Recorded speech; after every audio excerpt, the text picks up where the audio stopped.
The interest payments alone on the national debt exceed the Defense Department budget. Here is Elon Musk talking about how they're basically doing exactly what they said they were going to do.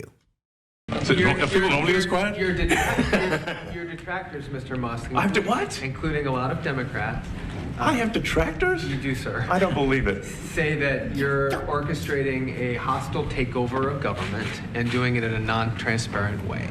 What's your response to that criticism? Well, first of all, you couldn't ask for a stronger mandate from the public. The public voted. We have a majority of the public voting for President Trump. We won the House. We won the Senate. The people voted for major government reform. There should be no doubt about that. That was on the campaign. The president spoke about that at every rally. So at a high level, if you say, what is the goal of DOGE and I think a significant part of the presidency is to restore democracy. This may seem like, well, aren't we in a democracy? Well, if you don't have a feedback loop, FAX, we would have to, if you it's all right. Tell you, gravitas can be difficult sometimes. If there's not a good feedback loop from the people to the government, and if you have rule of the bureaucrat, or if the bureaucracy is in charge, and then what meaning does democracy actually have?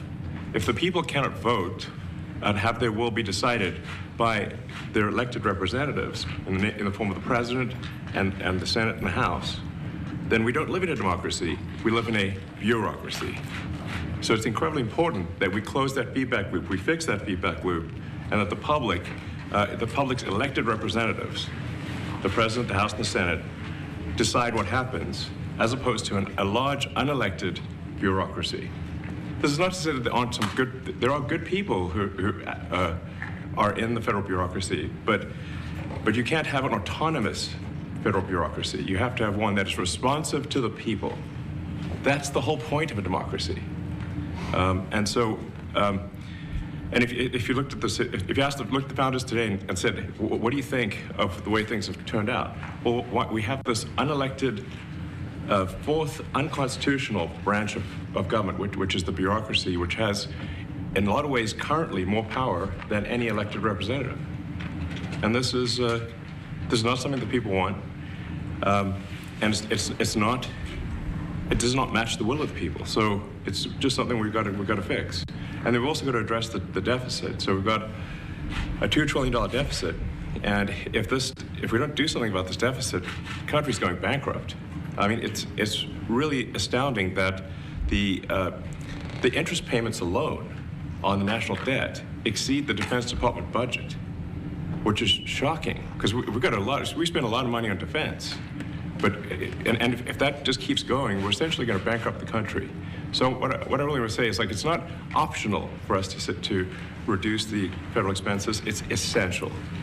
It's essential for America to remain solvent as a country, and it's essential for America to have the resources necessary to provide things to its citizens and not simply be servicing vast amounts of debt.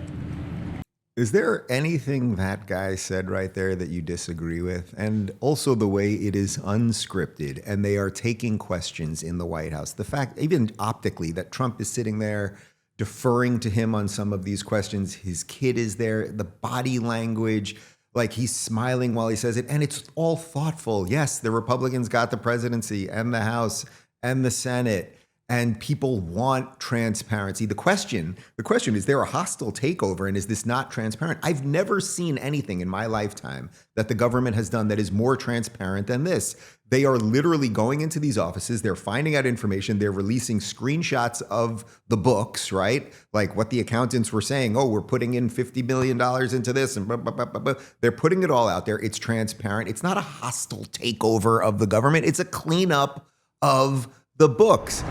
Guys, I started this show to uncover what's really going on in the world. But now that Trump is officially back in office, we can expect more agenda-driven narratives and outright manipulation from the mainstream media. That's why I've partnered with Ground News. Unlike other platforms, Ground News doesn't publish stories or push narratives. Instead, it's an independent app and website that aggregates every source on a story so you can compare coverage and see through the media spin. It's easy to use. Swipe through the coverage tag to show whether it's driven by liberal corporations or independent conservative voices. My favorite feature is their blind spot feed, which highlights important stories the left and right aren't covering. It's a game changer for building trust and transparency in the media. I use Ground News to ensure that I'm providing my viewers with reliable, unbiased information, and now you can too. For a limited time, get their unlimited access Vantage plan for nearly 40% off. Just go to ground.news/Rubin or scan the QR code to subscribe. Supporting Ground News doesn't just give you the tools to think freely, it also supports independent voices like mine. Ground.news/Rubin. Get 40% off today.